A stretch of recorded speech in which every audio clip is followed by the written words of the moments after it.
చేరుకుడి వచ్చిన మీ అందరికీ యేసుక్రీస్తు నామమున పేరిట శుభాభినందనాలు తెలియజేస్తాం. ప్రియులారా, దేవుడు మనలను పిలిచి దేంట్లో నమ్మకంగా ఉండమన్నాడు అంటే విశ్వాసములో. ఎందుకంటే ఆయన పిలుచుకున్నటువంటి శిష్యుల్లో 12 మందిలో ఒకడు తప్పిపోగా 11 మంది కూడా 3.5 సంవత్సరాల పాటు ఆయనతోనే ఉన్నారు. మరి వాళ్ళు ఉద్యోగాలు చేయలేదా, ఏమైనా పనులు చేసుకోలేదా అంటే చేశారు. చేపలు పెట్టారు. అలాగే కొంతమంది సుంకపు మెట్టు దగ్గర కూర్చొని మరి ట్యాక్స్ వసూలు చేసిన వాళ్ళు ఉన్నారు. మరి వాళ్ళు కూడా మరి వాడికి భార్యలు ఉన్నారు, పిల్లలు కూడా ఉన్నారు, తల్లిదండ్రులు ఉన్నారు. అందరినీ విడిచిపెట్టి యేసు వైపు చూస్తూ నడిచారు. ఆయన ఎక్కడ ఆగితే అక్కడ ఆగారు. ఎక్కడ ఏది పెడితే తిన్నారు. ఎవరైనా కానుకలు ఇస్తే ఆ కానుకలన్నీ తీసుకునేది ఎవరు? ఇస్కరియోతు యోధ. వాడి దగ్గర ఉంటుంది సంచి. కానుకలు మిగతా ఎవరు తీసుకోరు. 11 మంది. యేసుప్రభు వారు కూడా చేత్తో తీసుకోరు కానుకలు. అన్నీ కూడా ఆ సంచిలో వేసేవాడు. వీళ్ళకి ఎప్పుడన్నా సాయంకాలం అయినప్పుడు ఎప్పుడో ఆకలి వేసినప్పుడు వాళ్ళకి ఆ డబ్బులు ఇచ్చి రొట్టెలు తెప్పించి వాళ్ళు తినేవాడు. ఎప్పుడూ కూడా ఎవరిని డబ్బులు ఇవ్వమని అడగల. దేవుని యొక్క ప్రేమలో ఈ రోజున సేవకులు నాతోనే అన్న మాటలు, ఇంటికి వెళ్తే ఆమెమి ఇవ్వదండి, పెద్దగా కనీసం కాఫీ టిఫిన్ కూడా ఇవ్వదండి. రెండయ్య గారు కూర్చోండి అంటది, మంచినీళ్ళు ఇస్తుంది, ప్రార్థన చేయమంటుంది, చేయించుకుంటుంది, వందనాలు అయ్య గారు అని చెప్పుద్ది. అలాగా నాతో వచ్చిన సేవకులు కొంతమంది అంటే మనము డబ్బు కోసము సేవ చేయట్లా, ఒక ఆత్మ రక్షించబడాలని మనము గృహదర్శనాలు చేస్తూ ఉన్నాం. నేను గృహదర్శనాలు చేసేటప్పుడు పక్కన ఉండేటువంటి ఇళ్లలో వాళ్ళు కూడా ప్రార్థన చేయించుకునేవాడు. ఆసుపత్రికి వెళ్ళినా మా చుట్టాలు ఎవరైనా ఉంటే ప్రార్థన చేస్తామంటే చూసి, అయ్యా మాకు కూడా ప్రార్థన చేస్తావు అని అడిగారు. చాలామందికి చేశాం. వాళ్ళందరూ డబ్బులు ఇస్తారని మనం ప్రార్థనలు చేయట్లా. దేవుని యొక్క ప్రేమలో సేవ అంటే ఉచితముగా చేయమని ప్రభువారు చెప్పారు. ఇస్తే తీసుకో, లేదు అంటే అడక్కో, మీకేమైనా కొదవైనా అని శిష్యులను అడిగారు. కానీ ఇప్పుడు వాళ్ళు నడిచిన నడకంతా దేని మీద నడిచారు? విశ్వాసం మీద నడిచారు. విశ్వాసం మీద కట్టుకున్నారు. కాబట్టి విశ్వాసం అనేది అవసరం. చూడండి, హెబ్రీ పత్రిక 11వ అధ్యాయము 6వ వచనంలో దేవుడు ఒక మాట చెప్తా ఉన్నాడు. ఏమని అంటే, విశ్వాసము లేకుండా దేవునికి ఇష్టులై ఉండుట అసాధ్యం.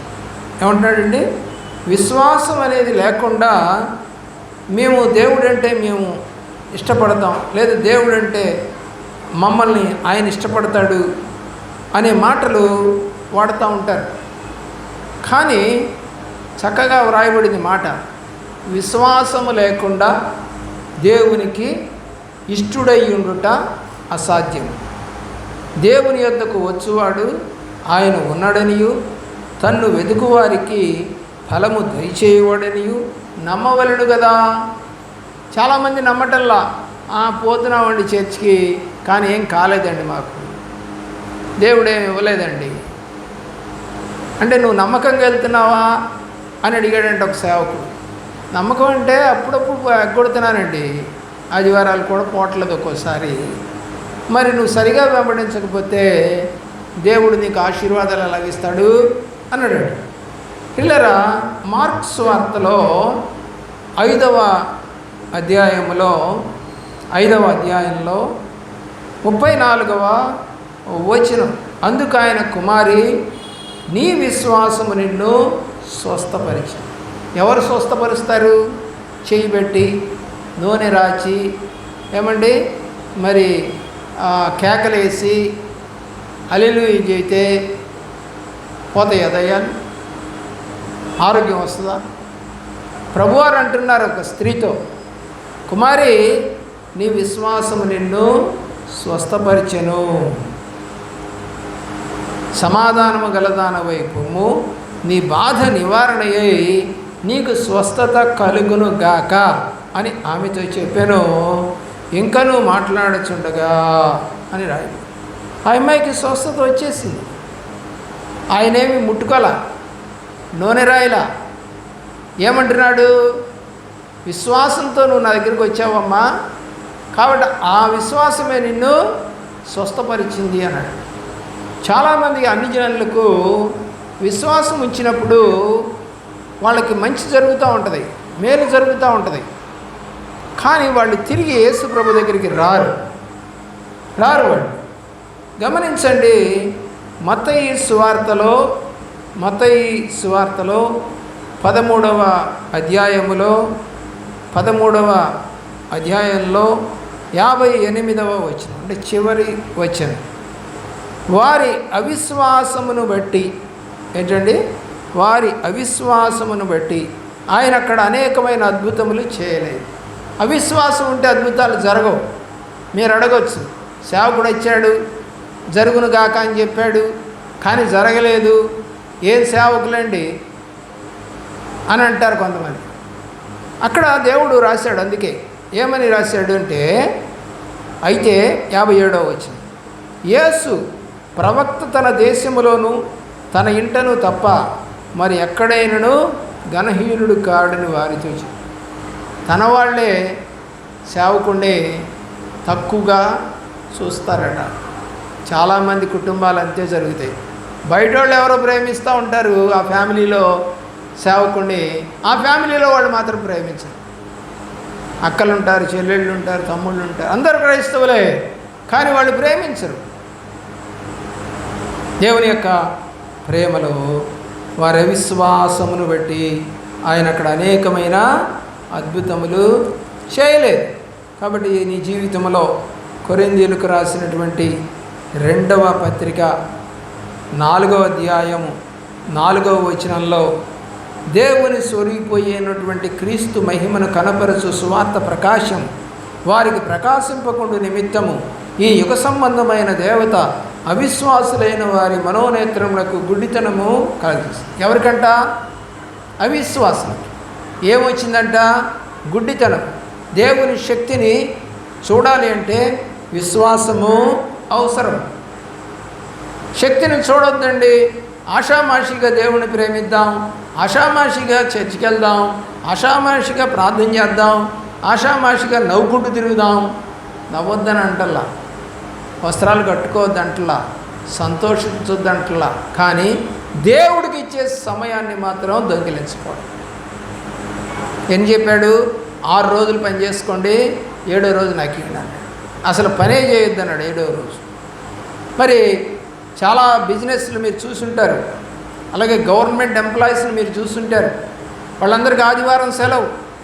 అలాగే బిజినెస్ కొట్లు, ఆ పెద్ద పెద్ద కొట్లు కానివ్వండి, షాపింగ్ మాల్స్ కానివ్వండి, కొన్ని మరి ఆదివారం మూసేస్తారు.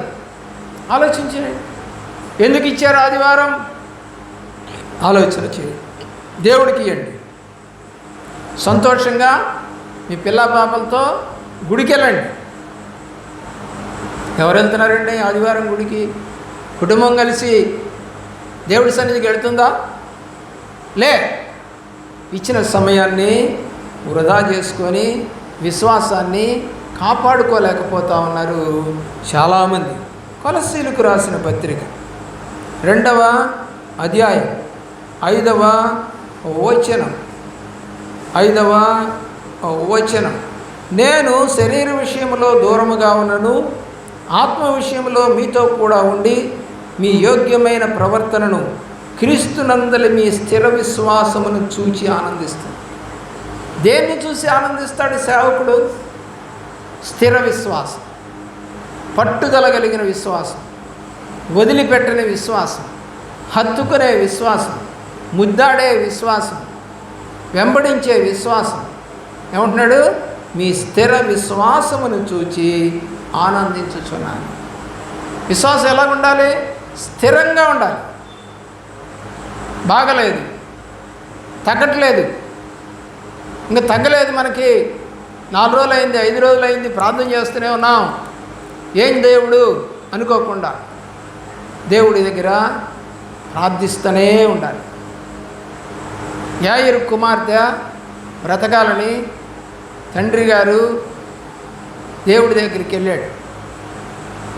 అయితే ఆ సమయంలో ఒక అతని దగ్గర పనిచేసేవాడు వచ్చి, అయ్యా ఆయన్ని ఇబ్బంది పెట్టబాకు, నీ కూతురు చచ్చిపోయింది అంటే అనారోగ్యంగా ఉన్నప్పుడు ఆయన దగ్గరికి వెళ్ళాడు, స్వస్థత పరుస్తాడు దేవుడని. అయితే వచ్చిన వాడు బంటు ఏమన్నాడు? చచ్చిపోయింది మీ అమ్మాయి. అప్పుడు దేవుడు అన్నాడు, నమ్మిక మాత్రం ఉంచు. ఏమన్నాడు? నమ్మిక మాత్రం ఉంచు, కుమార్తె బతుకుద్ది. చచ్చిపోయింది నిజంగానే. చనిపోయిన అమ్మాయిని బతికించాడు. ఎప్పుడంటే తండ్రికున్న విశ్వాసాన్ని బట్టి, అమ్మాయికి కాదు, తండ్రికున్న విశ్వాసాన్ని బట్టి బతికినట్టుగా మనం చూస్తాం. మార్క్స్ వార్త 11వ అధ్యాయము 24వ వచనం, 24వ వచనం దేవుని యొక్క ప్రేమలో చూడండి ఒక్కసారి. అందుచేత ప్రార్థన చేయనప్పుడు మీరు అడుగుచున్న వాటి నెలను పొంది ఉన్నామని నమ్మండి. నమ్మడం అంటే విశ్వాసం. అప్పుడు అవి మీకు కలుగునని మీతో చెప్పుచున్నాను. విశ్వాసం, నమ్మటం అంటే విశ్వాసం ఉంచండి, అప్పుడు మీకు కలుగుతాయి. ఇంకా జరగలేదు, ఇంకా అవ్వలేదు. అప్పుడప్పుడు మా కుటుంబంలో ఇలాంటి మాట వచ్చినప్పుడు ప్రార్థించండి అనే మాటలు వినపడతాయి. ప్రార్థన చేయండి, దేవుడే సహాయం చేస్తాడు అనే మాటలు వినపడతాయి.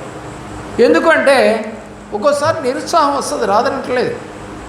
అయినా కూడా మనల్ని బలపరిచే వాళ్ళు కావాలి ఇండ్లలో. ప్రార్థించండి, దేవుడే సహాయం చేస్తాడు అనే నమ్మకం నీకు కావాలి. అలాంటి నమ్మకంతో నువ్వు ముందుకు కొనసాగాలి. తిమోతికి రాసిన మొదటి పత్రిక 1వ అధ్యాయం 5వ వచనం. ఉపదేశానుసారమైనగా పవిత్ర హృదయం నుండి, మంచి మనస్సాక్షి నుండి, నిష్కపటమైన విశ్వాసము నుండి కలుగు ప్రేమయ్య. ఏ విశ్వాసం ఉండాలంట? నిష్కపటమైన, కపటంగా ఉండకూడదు. చేస్తాడు దేవుడు. షద్రక్ మేషక్ అబేద్నెగోలు ఒక మాట అన్నారు, నువ్వు గనక మొక్కకపోతే తీసుకెళ్ళి అగ్నిగుండంలో పారేస్తాం అన్నారు. అప్పుడు వాళ్ళు ఏమన్నారంటే, రాజా నీకు చెప్పాల్సిన అవసరం మాకు లేదు, మా దేవుడు మమ్మల్ని ఈ అగ్నిగుండములో నుండి రక్షించగల దేవుడు. ఒకవేళ రక్షించకపోయినా మేము నీవు పెట్టినటువంటి ఆ బొమ్మకు మొక్కము అని డైరెక్ట్గా చెప్పారు. వీళ్ళది ఏ విశ్వాసము? నిష్కపటమైనటువంటి విశ్వాసం వీళ్ళది. చేసినా చేయకపోయినా సరే దేవుని యొక్క ప్రేమలో సింహాల బోన్లో వేస్తామన్నారు దానియేలు.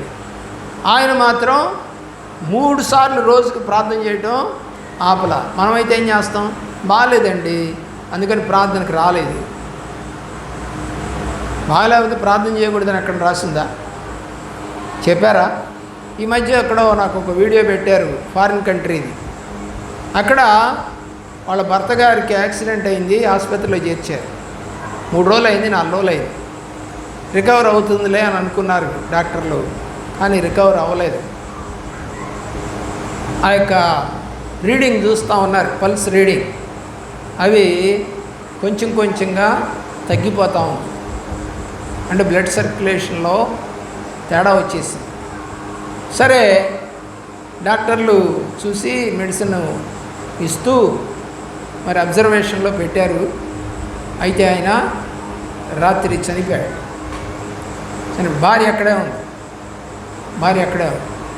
ఆమె ఏం చేస్తుంది? లేదు, ఎందుకంటే ఆయన చనిపోయాడని ఎలా నిర్ధారణ అంటే ఆ మిషన్ ఏం చేస్తుందంటే కుయ్ కుయ్ కుయ్ కుయ్ కుయ్ కుయ్ కుయ్ అని అరుస్తుంది. పల్స్ నడుస్తున్నాయనుకో అరవదు. పల్స్ కనుక ఆగిపోతే ఇక అయ్యా చనిపోయాడు అని చెప్పడానికి కుయ్యి కుయ్యి కుయ్యి అని అరుస్తుంది. ఆమె కొంతసేపటికి లేచి ఏంటి బాబు అని చూస్తే డాక్టర్ లేడు, నర్సులు నిద్రపోతూ ఉన్నారు. దరిదాపుకి అర్ధరాత్రి దాటిపోయింది, 1 గంట 2 గంటలు అవుతుంది. ఏం చేయాలో అర్థం కావట్లేదు. ఆమె అప్పటికే బైబిల్ చదువుకొని పడుకుంది ప్రార్థన చేసుకొని.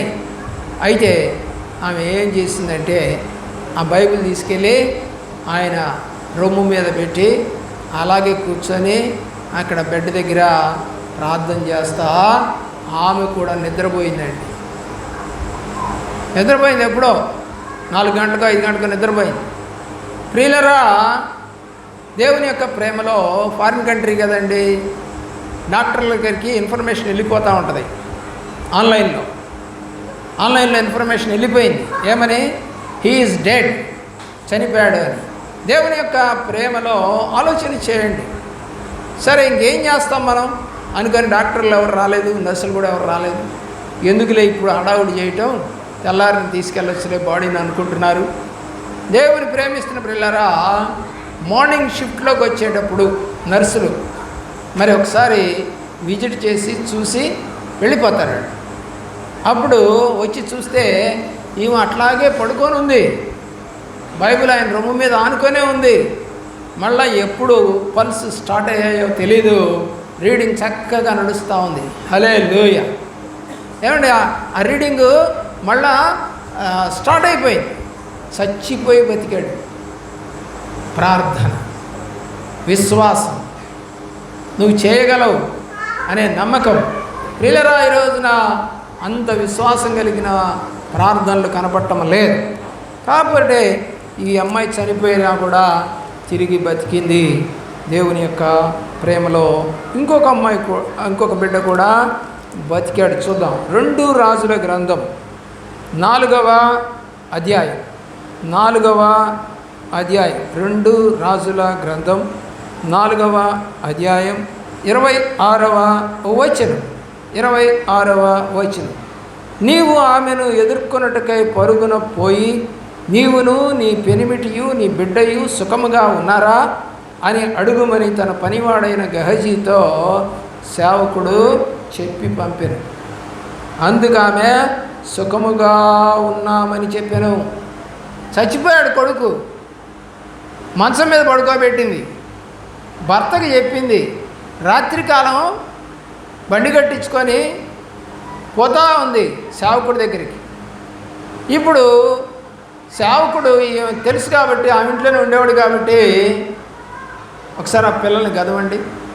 ఆ యొక్క సమయంలో ఆ యొక్క దేవుని ప్రేమిస్తున్న ప్రియబిడ్డలారా, ఆ బిడ్డ చనిపోయాడు. సరే ఏం చేసింది ఆ తల్లి? ఈ బిడ్డ పుడతాడని చెప్పింది దైవసేవకుడే కదా, కాబట్టి దైవసేవకుడి దగ్గరికి వెళ్దాం. ఏమన్నా నేను అడిగానా నాకు పిల్లలు కావాలని? మరి ఆయనే కదా ఇచ్చింది అని అడగడానికి వెళితే దారిలో ఎవరు వచ్చారు? మధ్యలో అసిస్టెంట్ వచ్చాడు, గెహజీ పంపించాడు అతనే. ఆమె ఏముంటుంది గెహజీతో? అందుకు ఆమె సుఖముగానే ఉన్నాం. ఎవరు? పెనిమిటి బిడ్డ చనిపోయి ఉన్నాడు. కానీ ఏంటండి ఏమిలో ఉంది? విశ్వాసం. తర్వాత మరి సేవకుడు ఆమె ఇంటికి వెళ్ళటం, ఆ తర్వాత ఇంటికి వచ్చి మరణమైనటువంటి బాలుడు మంచం మీద మరి పెట్టబడి ఉండటం చూశాడు.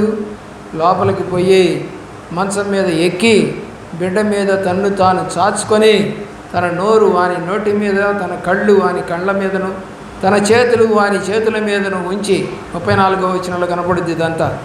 బిడ్డ మీద పొడవుగా పండుకొనగా బిడ్డ ఒంటికి వెట్ట పుట్టెను. దేవుని యొక్క ప్రేమలో ఆ బిడ్డ 7 మార్లు తుమ్మి కళ్ళు తెరిచెను.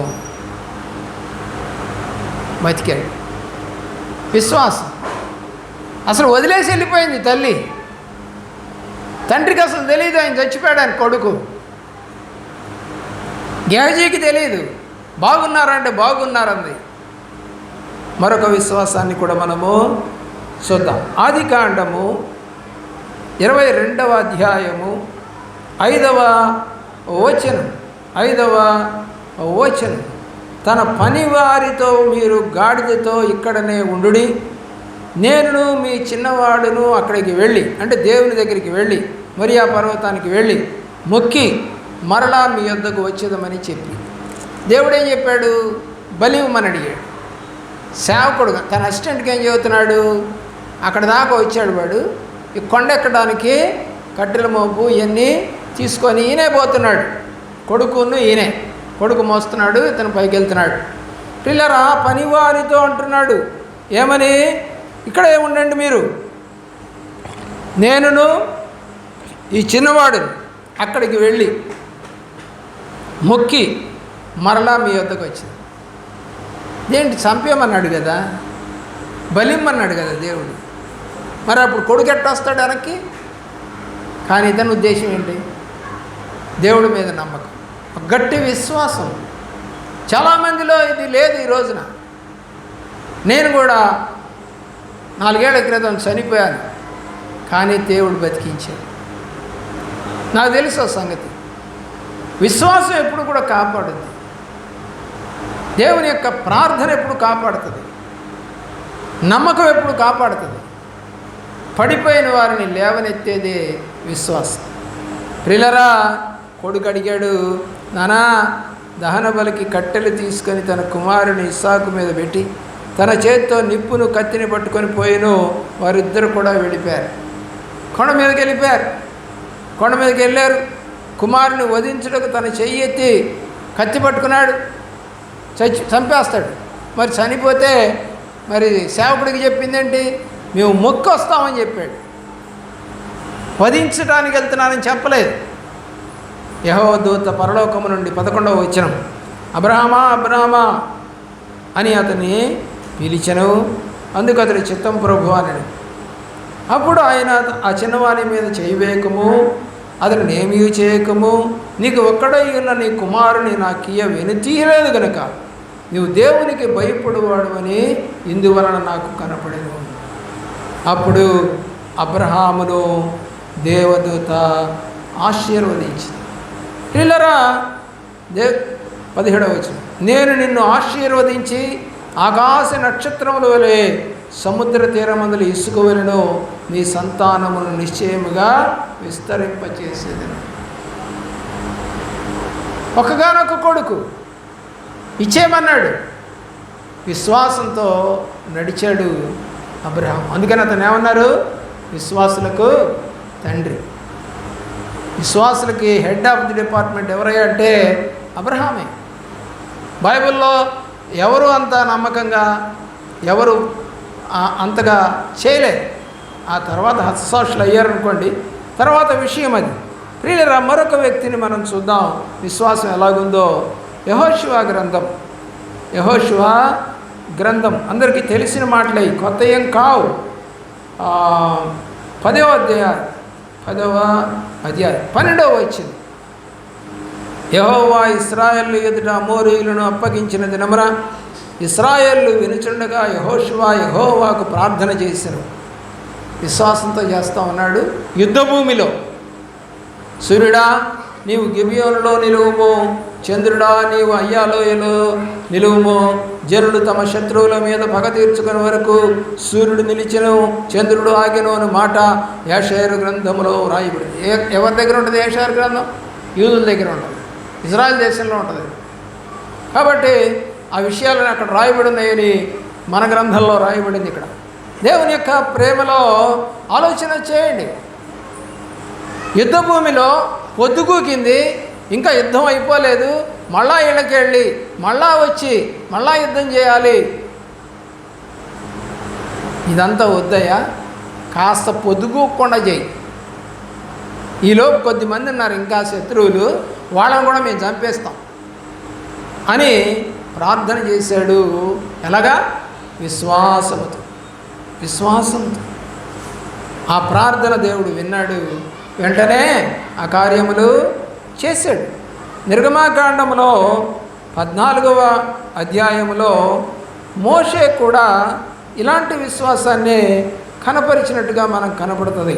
చూడండి 14వ అధ్యాయము 16వ వచనం, నీవు నీ కర్రను ఎత్తి ఆ సముద్రం వైపు నీ చెయ్యి చాపి దాన్ని పాయలుగా చేయము, అప్పుడు ఇశ్రాయేలు సముద్ర మధ్యన ఆరిన నేల మీద నడిచిపోదు. ఏంటి, కర్ర పట్టుకొని సముద్రం వైపు చూపిస్తే సముద్రం చీలిపోద్ది, మీరు ఆరిన నేల మీద నడిచిపోతారని చెబితే అట్టట్ట కుదురుద్ది ప్రభా అన్నాడా? అల్లా, విశ్వాసం. కర్ర చేతిలో ఏముంది? కర్రే. ఆ విశ్వాసం అతనికి ఎలా వచ్చిందంటే, అంతకుముందు ఫరో దగ్గరికి వెళ్ళినప్పుడు ఆ కర్రను కింద పడేస్తే పామైంది. ఫరో విదూషకులు చేసిన పాములన్నీ కర్రలు కింద పడేస్తే పాములు అయితే ఆ పాములన్నీ కర్ర మింగేసి, ఈ పాము మింగేసి. పవర్, దేవుడు చెబితే పవర్ అది. కాబట్టి ఇప్పుడు ఇతను కూడా ఏమంటున్నాడు, నీ చెయ్యి చాపి దాని పాయలుగా కర్రనెత్తి చెయ్యి చాపి అడగమన్నాడు. అప్పుడు అడిగాడు. దేవుని యొక్క ప్రేమలో మనం గనక చూస్తే దేవుడు కార్యాలు 21వ వచనము మరియు 22వ వచనం, మోషే సముద్రం వైపు తన చెయ్యి చాపగా యెహోవా ఆ రాత్రి అంతయు బలమైన తూర్పు గాలి చేత సముద్రమును తొలగించి దాన్ని ఆరిన నేలగా చేసి. నిజంగా మనం ఆరబెట్టడానికి అంత గట్టిగా పిండినా కూడా 1-2 గంటలు పట్టుద్ది. ఎండలో మార్చి ఎండగాస్తుంది. ఎమ్మటే అని అంటండి, ఎమ్మటే దేవుడు ఏదైనా చేయగలడు. నీళ్లు విభజింపబడగా ఇశ్రాయేలు సముద్రం మధ్యన ఆరిన నేల మీద నడిచిపోయిరి, ఆ నీళ్లు వారి కుడి ఎడమల ప్రక్కల వారికి గోడల వారి. మరి ఇప్పుడు బైబిల్లో వీళ్ళు సముద్రములో బాప్తిజం తీసుకొని అని రాయబడింది కదండి, స్త్రీ పురుషులందరూ అని బైబిల్లో కొత్త నిబంధనలు కనపడుద్ది. మరి బాప్తిజం తీసుకోవాలంటే తడవాలిగా, ముంచబడాలిగా. ప్రియులారా ఆలోచించి, ఆరిన నేల అంటున్నాడు ఇక్కడ. మరి ఆరిన నేలైనా అలాగ పైకి లేపబడినటువంటి నీళ్లు తుంపరలు వీళ్ళ మీద పడతా ఉన్నాయి. అంటే వీళ్ళకి ఏమీ ఆయాసం లేకుండా చక్కగా వర్షంలో తడుస్తుంటే ఎంత సంతోషంగా ఉంటుందో అలాగా తడుచుకుంటూ పోయారు. కాబట్టి వాళ్ళు మేఘము కింద నీళ్లలో బాప్తిజం పొందారు అని చెప్పి వ్రాయబడింది. కాబట్టి ఆలోచన చేయండి, విశ్వాసం ద్వారా ఈ కార్యాలు జరిగాయి. దేవుడి చిత్తమైతే మరికొన్ని మాటలు దేవుడి కృపలో రేపటి దినం మనము తెలుసుకోవడానికి ప్రయత్నం చేద్దాం. వీలైతే మరి తీతుకు రాసిన పత్రిక 2:2 చూడండి ఒకసారి.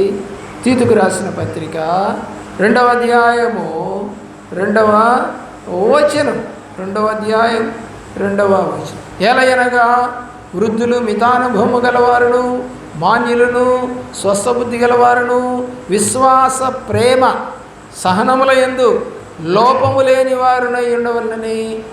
ఎలాగుండాలంట? విశ్వాసంలో లోపం లేని వారికి.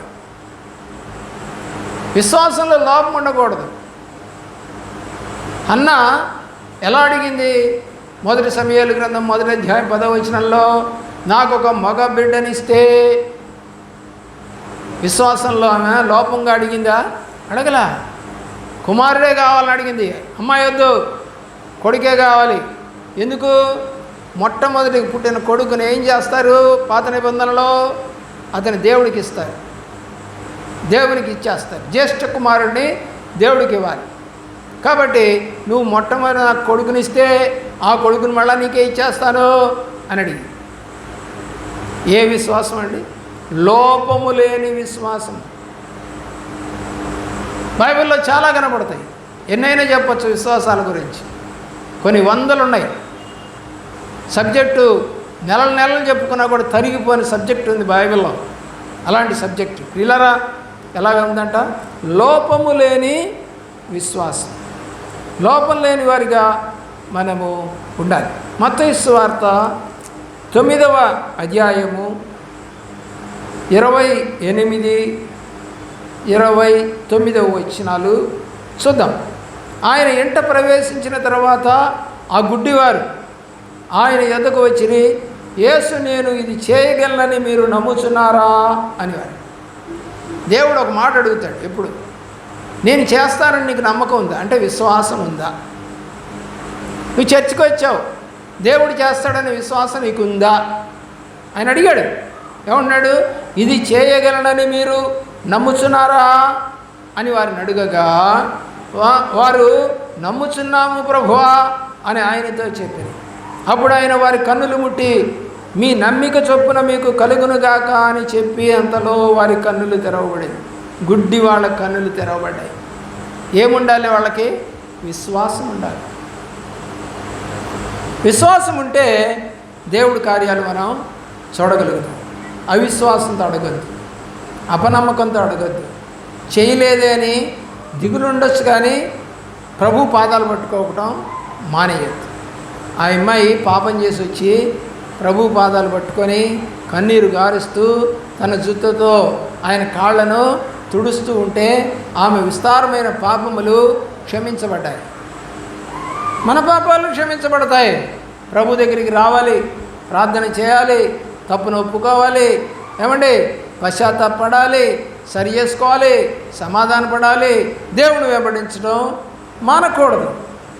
కాబట్టి దేవుని యొక్క ప్రేమలో మనం జ్ఞాపకం చేసుకోవాల్సిన విషయాలు. మార్క్స్ సువార్త 9వ అధ్యాయము 23-24 వచనాలు. అందుకు యేసు నమ్ముట నీ వలనైతే నమ్మువానికి సమస్తమును సాధ్యమే అని అతనితో చెప్పాను.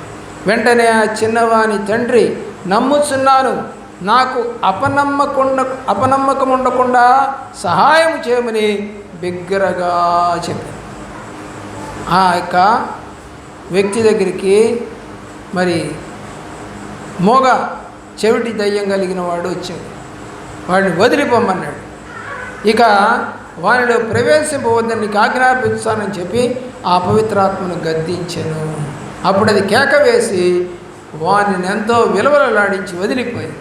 అందులో వాడు చచ్చిన వారి వెలి ఉండిన గనుక అనేకలు వాడు చనిపోయినది. అయితే యేసు వాని చెయ్యి ముట్టి పట్టి వాని లేవనెత్తగా వాడు నిలవబడెను. దయ్యం పట్టినవాడు.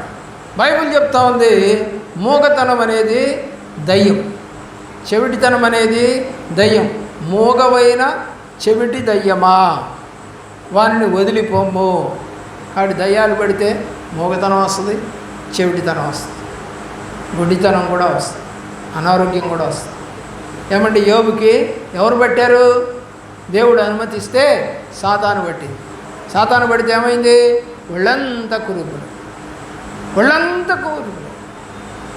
వాసన భరించలేకపోతున్నారని బయట పారేశారు. తీసుకెళ్ళి ఆయన బూడిదలో పోసుకుంటున్నాడు. ఎందుకంటే ఈగలు దోమలన్నీ వాళ్తూ ఉన్నాయి. చిల్ల బెంకుతో గీక్కుంటున్నాడు. అయినా కూడా అతనికి ఏమీ స్వస్థత రాలేదు.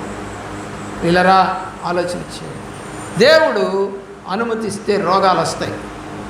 అయితే పౌలు భక్తుడు అడుగుతున్నాడు, ఈ రోగం నాకు తీసి 3 సార్లు అడిగాడు.